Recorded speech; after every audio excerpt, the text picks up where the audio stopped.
नमस्कार मित्रांनो. घर घेणं हा एक खूप मोठं स्वप्न आहे प्रत्येकाच्या आयुष्यातलं. आणि माझ्याकडे अनेक लोक नेहमी फोन करतात की जोगसाहेब आम्हाला गृहकर्जासाठी काही रचना सुचवा किंवा गृहकर्ज किती मिळेल असं सांगा.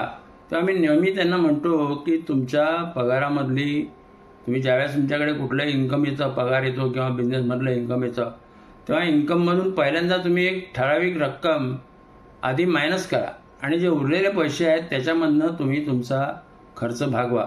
जर या पद्धतीची रचना तुम्ही तुमच्याकडे ठेवली तर मी तुम्हाला 100% सांगू शकतो की तुमचं घर जे आहे ते तुमच्या मनासारखं आणि त्याच्यातलं इंटेरियरसुद्धा तुमच्या मनासारखं तुम्ही जरूर करू शकाल.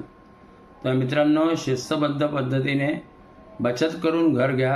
कर्ज काढून घर घेऊन मग EMIच्या बोजाखाली दबून आपल्या घरातल्या लोकांच्या चांगल्या चांगल्या ज्या आठवणी आहेत किंवा आपल्या घरामध्ये जे समारंभ होणार आहेत त्या समारंभासाठी परत परत तुम्हाला कर्ज काढावं लागणार नाही. आणि या बचतीच्या माध्यमातून तुम्ही घर घेतलेलं असल्यामुळे तुमचं घरही अतिशय सुंदर होईल. तेव्हा आपण सर्वजण हे घर घेण्यासाठी बचत करायची सुरुवात करूया. धन्यवाद.